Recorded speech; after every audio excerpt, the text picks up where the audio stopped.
ఆ తర్వాత మార్చి నెలలో 100,93,00,000 రూపాయలు 1289 సంఘాలకు ఇవ్వడం జరిగింది. ఇప్పుడు గౌరవ జిల్లా కలెక్టర్ గారు గౌరవ ముఖ్యమంత్రి గారికి పెంబర్తి నుండి తెప్పించినటువంటి ఒక ప్రత్యేక జ్ఞాపికను అందజేస్తారు.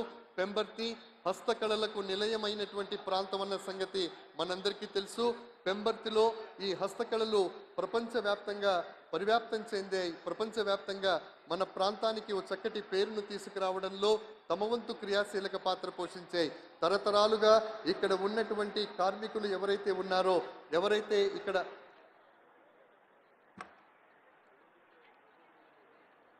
తర్వాత కనపురం నియోజకవర్గ శాసనసభ్యులు గౌరవ కడియం శ్రీహరి గారు మాట్లాడతారు. వారిని సాదరంగా స్వాగతిస్తున్నారు.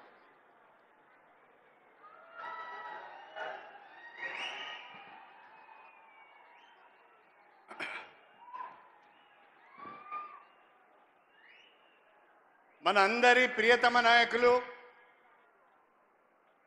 తెలంగాణ అభివృద్ధిని పరుగులు పెట్టిస్తున్న స్టేషన్ గన్పూర్ నియోజకవర్గం పైన అత్యంత ఆదరాభిమానాలను చూపిస్తూ 800 కోట్ల పైచిలుకు నిధులకు అభివృద్ధి నిధులను మంజూరు ఇచ్చిన మన పైన ప్రేమతో ఈరోజు మన నియోజకవర్గానికి వచ్చిన గౌరవనీయులు శ్రీ రేవంత్ రెడ్డి గారికి స్వాగతం, సుస్వాగతం. వేదిక పైన ఉన్న గౌరవ మంత్రివర్యులు శ్రీ పొంగులేటి శ్రీనివాస్ రెడ్డి గారు, గౌరవ మంత్రివర్యులు శ్రీమతి కొండా సురేఖ గారు, గౌరవ మంత్రివర్యులు శ్రీమతి ధనసూరి అనసూయ గారు, గౌరవ పార్లమెంట్ సభ్యురాలు మొన్నటి పార్లమెంట్ ఎన్నికలలో మీ అందరి ఆశీర్వాదంతో వరంగల్ పార్లమెంట్ ఎంపీగా ఎన్నికైన డాక్టర్ కడియం కావ్య గారు, వేదిక పైనున్న పార్లమెంట్ సభ్యులు, వేదిక పైనున్న శాసనసభ్యులు, శాసన మండలి సభ్యులు, వేదిక పైనున్న కార్పొరేషన్ చైర్మన్లు, జిల్లా పార్టీ అధ్యక్షులు, స్టేషన్ గన్పూర్ నియోజకవర్గానికి చెందిన ప్రజాప్రతినిధులందరికీ, నాయకులందరికీ, స్టేషన్ గన్పూర్ నియోజకవర్గంలోని 7 మండలాల నుండి మారుమూల ప్రాంతాల నుంచి మా ముఖ్యమంత్రి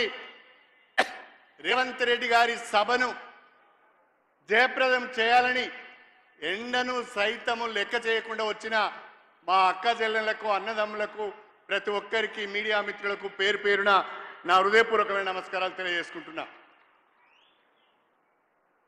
నేను మీ అందరి ఆదరాభిమానాలతో ఎమ్మెల్యేగా ఎన్నికయ్యాను. ఎమ్మెల్యే ఎన్నికల సందర్భంగా చెప్పాను, అవకాశం ఇస్తే అభివృద్ధి చేస్తాను అని. మీరు నమ్మి నాకు ఓటేశారు. ఆనాడు నేను ఎమ్మెల్యేగా గెలిచాను. ఎమ్మెల్యేగా గెలిచిన తర్వాత ప్రతిపక్షంలో కూర్చోవలసి వచ్చింది. ప్రతిపక్షంలో ఉంటే స్టేషన్ గన్పూర్ నియోజకవర్గం ఆగమవుతుంది, అభివృద్ధి జరగదు, ప్రభుత్వ సహకారం లేకుండా ఏ పని చేయలేమోనని మదన పడుతున్న సమయంలో లోకసభ ఎన్నికల సందర్భంగా మన ప్రియతమ ముఖ్యమంత్రి శ్రీ రేవంత్ రెడ్డి గారు, అన్న మీలాంటి వాళ్ళు కాంగ్రెస్ పార్టీలో ఉంటే బాగుంటుంది, మీరు కాంగ్రెస్ పార్టీలోకి రండి, మీ అనుభవం అవసరమంటే వారితో నాకున్న స్నేహం, వారితో నాకున్న సాన్నిహిత్యం, వారిపైన నాకున్న నమ్మకంతో నేను కాంగ్రెస్ పార్టీలో చేరడం జరిగింది అని చెప్పి ఈ సందర్భంగా తెలియజేస్తున్నా. అయితే సంవత్సరం తిరగక ముందే మన నియోజకవర్గ అభివృద్ధికి సంబంధించి అడిగిందే తడవుగా ప్రతి ఒక్క అభివృద్ధి కార్యక్రమానికి మంజూరీ ఇచ్చిన అత్యంత సహృదయులు, అత్యంత ఆదరాభిమానాలు మన పట్ల చూపించే వ్యక్తి మన ముఖ్యమంత్రి రేవంత్ రెడ్డి గారు అని చెప్పి ఈ సందర్భంగా గుర్తు చేస్తున్నా. 800 కోట్ల రూపాయల నిధులతో కూడిన అభివృద్ధి పనులకు ఈరోజు మనం శంకుస్థాపన చేసుకున్నాం. దాదాపుగా అన్నిటికీ పరిపాలన అనుమతులు వచ్చాయి, అన్నిటికీ టెండర్లు పిలిచారు, అన్నిటికీ అగ్రిమెంట్లు అయినాయి. ఈనాడు మన ముఖ్యమంత్రి గారి చేతుల మీదుగా శంకుస్థాపన చేసి రేపటి నుంచి పనులు ప్రారంభించాలన్నదే నా ఆలోచనగా మీ అందరికీ సవినయంగా తెలియజేసుకుంటున్నా. ఈరోజు ముఖ్యమంత్రి గారి సమక్షంలో వేదిక సాక్షిగా మీ అందరి సాక్షిగా నేను మీకు ఒక మాట ఇస్తున్నాను. ముఖ్యమంత్రి గారిని, ప్రభుత్వాన్ని, అధికారులందరినీ కూడా అన్ని రకాలుగా సంప్రదించి విజ్ఞప్తి చేసి ఒప్పించి 18 మాసాల లోపు ఈరోజు శంకుస్థాపన చేసుకున్న అన్ని పనులకు కూడా పూర్తి చేసి ప్రారంభోత్సవం చేయించే బాధ్యత నాది అని చెప్పి నేను ఈ సందర్భంగా తెలియజేస్తున్నా. మీ నమ్మకాన్ని వమ్ము చేయకుండా, మీ విశ్వాసాన్ని వమ్ము చేయకుండా వచ్చే రోజుల్లో కూడా మరిన్ని అభివృద్ధి కార్యక్రమాలు మనం చేపడదాం. నేను గౌరవ ముఖ్యమంత్రి గారికి ఇక్కడ రాజకీయాలు కాకుండా అభివృద్ధి విషయాలే మాట్లాడాలని అనుకుంటున్నాను. నా నియోజకవర్గంలో షెడ్యూల్ కులాలు, షెడ్యూల్ తెగలు, బలహీన వర్గాల వారు ఎక్కువగా ఉన్నారు. మాకు 3500 ఇందిరమ్మ ఇండ్లు వచ్చాయి. దయచేసి మీ సీఎం గారి స్టేట్ రిజర్వ్ కోటా నుంచి మరికొన్ని ఇందిరమ్మ ఇండ్లు మా నియోజకవర్గానికి ఇవ్వాలని చెప్పి ఈ సందర్భంగా అడుగుతున్నా. స్టేషన్ గన్పూర్ గ్రామ పంచాయతీని చాగల్ మరియు శివునిపల్లి కలుపుకొని మున్సిపాలిటీగా అభివృద్ధి చేసుకున్నాం. ఈరోజు ముఖ్యమంత్రి గారు లాంఛనంగా దాన్ని ప్రారంభించారు. కానీ ఈ 3 గ్రామాలు మున్సిపాలిటీగా ఏర్పడినాయి. దాదాపు 20,000 జనాభా ఉంది. ఇది నియోజకవర్గ కేంద్రం. ఈ మున్సిపాలిటీకి నిధులు కావాలి. స్పెషల్ డెవలప్మెంట్ ఫండ్ కింద కానీ, మున్సిపల్ అడ్మినిస్ట్రేషన్ శాఖ ద్వారా కానీ మాకు నిధులు ఇవ్వాలని చెప్పి ముఖ్యమంత్రి గారిని కోరుతున్నా. అదేవిధంగా స్టేషన్ గన్పూర్ నియోజకవర్గంలో 15 సంవత్సరాలుగా ఏ రకమైన అభివృద్ధి జరగలేదు. 15 సంవత్సరాలుగా ఇక్కడ రాజకీయం అంతా అవినీతి, అక్రమాలు, పదవులు అమ్ముకోవడం, పనులు అమ్ముకోవడం, పథకాలు అమ్ముకోవడం, తాగడం, తూలడమే తప్ప ఒరిగింది ఏమీ లేదు అని చెప్పి ఈ సందర్భంగా తెలియజేస్తున్నా. అందుకే నేను మీకు విజ్ఞప్తి చేస్తున్నా. చాలా గ్రామాలలో చాలా పనులు ఉన్నాయి. సీసీ రోడ్లు కావాలి, సైడ్ డ్రైన్స్ కావాలి, గ్రామాలకు రోడ్లు కావాలి, స్కూల్ బిల్డింగ్స్ సరిగా లేవు. దయచేసి మాకు మా నియోజకవర్గానికి స్పెషల్ డెవలప్మెంట్ ఫండ్ ద్వారా కొన్ని నిధులు ఇవ్వాలని చెప్పి కూడా నేను ఈ సందర్భంగా కోరుతున్నా. అదేవిధంగా స్టేషన్ గన్పూర్ నియోజకవర్గం, వర్ధనపేట, పాలకుర్తి, తుంగతుర్తి ఈ 4 నియోజకవర్గాలకు సంబంధించి దేవాదుల ఎత్తిపోతల పథకం ప్యాకేజ్ 6 ఫేజ్ 3 ద్వారా 80,000 ఎకరాలకు సాగునీరు అందించే అవకాశం ఉన్నది. కాకపోతే గత ప్రభుత్వం నిర్లక్ష్యం వలన ఆ కాంట్రాక్టర్ ఆ పనులను వదిలేసిపోయారు. దానికి సంబంధించిన రివైజ్డ్ ఎస్టిమేట్ ప్రభుత్వానికి సమర్పించడం జరిగింది.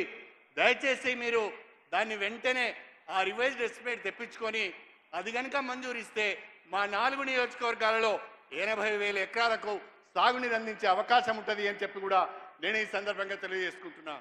నూతనంగా చిల్పూరు, వేలేరు మండలాలు ఏర్పడ్డాయి. ఆ మండలాల్లో మాకు ఎంపీడీఓ ఆఫీసు లేదు, ఎంఆర్ఓ ఆఫీసు లేదు, పోలీస్ స్టేషన్ భవనాలు లేవు. దయచేసి చిల్పూరులో, వేలేరు మండలాల్లో మండల కాంప్లెక్స్లు కూడా మంజూరు చేయాలని చెప్పి నేను ఈ సందర్భంగా మీకు ప్రత్యేకంగా విజ్ఞప్తి చేసుకుంటున్నాను. నాకు నమ్మకం ఉంది, నాకు విశ్వాసం ఉంది. తప్పకుండా మన ప్రియతమ ముఖ్యమంత్రి మన రేవంత్ రెడ్డి గారు మన నియోజకవర్గానికి అడిగిన నిధులు ఇస్తారనే నమ్మకం నాకుంది. నేను అడిగిన అభివృద్ధి పనులు అన్నీ కూడా ఈ నియోజకవర్గానికి అవసరమే అని మీరు భావించినట్లయితే ముఖ్యమంత్రి గారి దృష్టికి వెళ్ళే విధంగా గట్టిగా చప్పట్లు కొట్టవలసిందిగా మీ అందరికీ నేను విజ్ఞప్తి చేస్తున్నాను. ఇంకా గట్టిగా, ఎంత గట్టిగా కొడితే అన్ని నిధులు వస్తాయి. మరొక్కసారి మన ముఖ్యమంత్రి గారి మాట తీరు చూస్తున్నాం, మన ముఖ్యమంత్రి గారి పనితీరు చూస్తున్నాం. అతి పిన్న వయసులో అవకాశం వచ్చింది, ఏదో ఒకటి చేయాలనే తపనతో పనిచేస్తున్నారు. ఎన్ని అడ్డంకులు వచ్చినా, రాజకీయంగా ఎన్ని విమర్శలు ఎదురైనా, వ్యక్తిగతంగా దూషణలు పడుతూ కూడా తెలంగాణ అభివృద్ధి ధ్యేయంగా పనిచేస్తున్నారు. T20 ఆడుతున్నాడు, టెస్ట్ మ్యాచ్ పోయింది, వన్డే పోయింది, రేవంత్ రెడ్డి గారు T20 మ్యాచ్ ఆడుతున్నారని చెప్పి ఈ సందర్భంగా గుర్తు చేస్తున్నా. మీరు నిన్న చూసి ఉంటారు శాసనసభలో శాసన మండలిలో కబడ్డీ ఏ రకంగా ఆడిండో మీరందరూ చూసి ఉంటారు.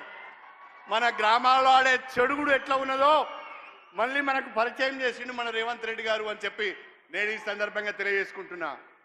తెలంగాణ అభివృద్ధి ధ్యేయంగా, పేద ప్రజల సంక్షేమమే ధ్యేయంగా భారతదేశంలో గుజరాత్ మోడల్ కాదు తెలంగాణ మోడల్ను ప్రవేశపెడతా.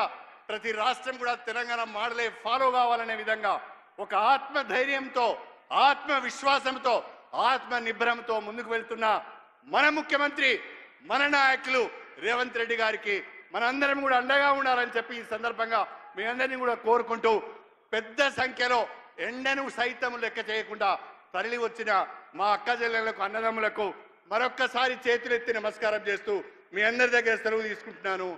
జై హింద్. గౌరవ శాసనసభ్యులు జై తెలంగాణ. గౌరవ శాసనసభ్యులు